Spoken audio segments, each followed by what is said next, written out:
Hey Tyler, how you doing? All right. One thing I want to recommend is this: go ahead and place your images right in line, so that we can view them without having to link out. Like we see a lot of your classmates have done is just post your images right in line with your body copy. It's really super easy to do. Let me know if you want a quick tutorial on how to do that. But you'll find that you'll have a lot more responses to your work if you post the images in line. That way, your viewers don't have to link out to access what you're referring to in your writing. Okay, so we've got the three images. The first, you consider that to be a good image, and I agree. I think it's a very interesting image. I think the illustrative technique here is quite gorgeous, and I think this is a very, very effective illustration.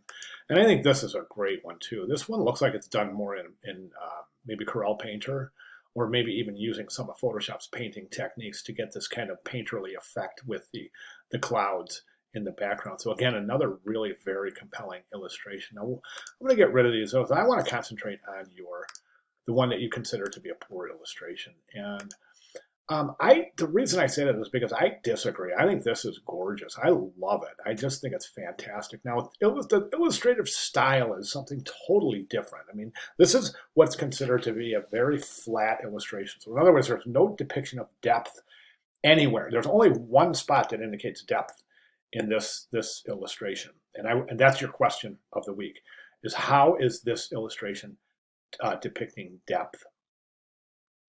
I also want you to address um, this question.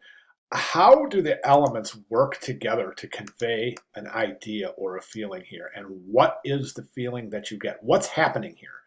Okay, so your question for the week is two-part. Number one, how does this illustration indicate depth? And number two, what's happening here?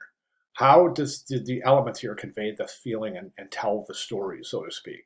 Okay, I find it to be a really fascinating technique, and I think this is ultra minimalism. So in other words, it's a completely flat two-dimensional illustration that is depending on other techniques to indicate depth.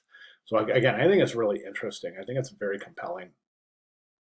So go ahead and address those questions. And remember, it's really, really super important to keep your images posted in line. You'll find that you'll have a lot more activity in terms of students commenting on your work. Okay, great job. Thank you, Tyler. Thank you very much.